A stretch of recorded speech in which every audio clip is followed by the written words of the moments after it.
Highway വികസനത്തിനായി വസ്തു ഏറ്റെടുത്തതിലെയും പുനരധിവാസ ഫണ്ട് അനുവദിച്ചതിലെയും ക്രമക്കേടുകളും അഴിമതിയും കണ്ടെത്തുന്നതിനായി വിജിലൻസിന്റെ സംസ്ഥാനതല മിന്നൽ പരിശോധന ഇന്നും തുടരും. ഓപ്പറേഷൻ അധിഗ്രഹൺ എന്ന പേരിലാണ് പരിശോധന നടക്കുന്നത്. വിജിലൻസ് ഡയറക്ടർ യോഗേഷ് ഗുപ്തയുടെ ഉത്തരവ് പ്രകാരം നടക്കുന്ന മിന്നൽ പരിശോധനയിൽ സംസ്ഥാനത്തെ എല്ലാ വിജിലൻസ് യൂണിറ്റുകളും പങ്കെടുക്കുന്നുണ്ട്. ഇന്നലെ 32 ഓഫീസുകളിലാണ് വിജിലൻസ് ഒരേ സമയം മിന്നൽ പരിശോധന നടത്തിയത്.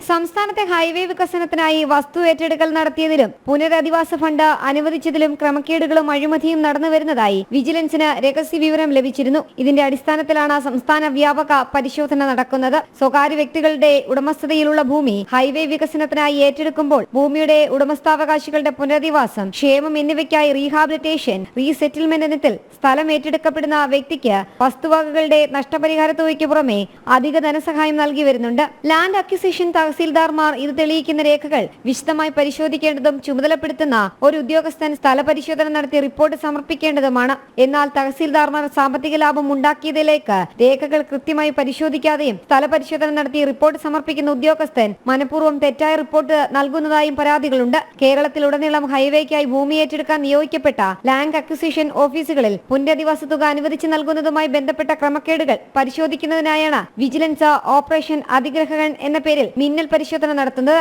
ലാൻഡ് അക്വിസിഷനുമായി ബന്ധപ്പെട്ട് ഡെപ്യൂട്ടി കളക്ടർ ഓഫീസുകളിലും സ്പെഷ്യൽ തഹസീൽദാർ ഓഫീസുകളും ഉൾപ്പെടെ 32 ഓഫീസുകളിലാണ് കഴിഞ്ഞ ദിവസം വിജിലൻസ് മിന്നൽ പരിശോധന നടത്തിയത്. വിജിലൻസ് ഡയറക്ടർ യോഗേഷ് ഗുപ്തയുടെ ഉത്തരവ് പ്രകാരം നടക്കുന്ന മിന്നൽ പരിശോധനയിൽ സംസ്ഥാനത്തെ എല്ലാ വിജിലൻസ് യൂണിറ്റുകളും പങ്കെടുക്കുന്നുണ്ട്. ജനം, തിരുവനന്തപുരം.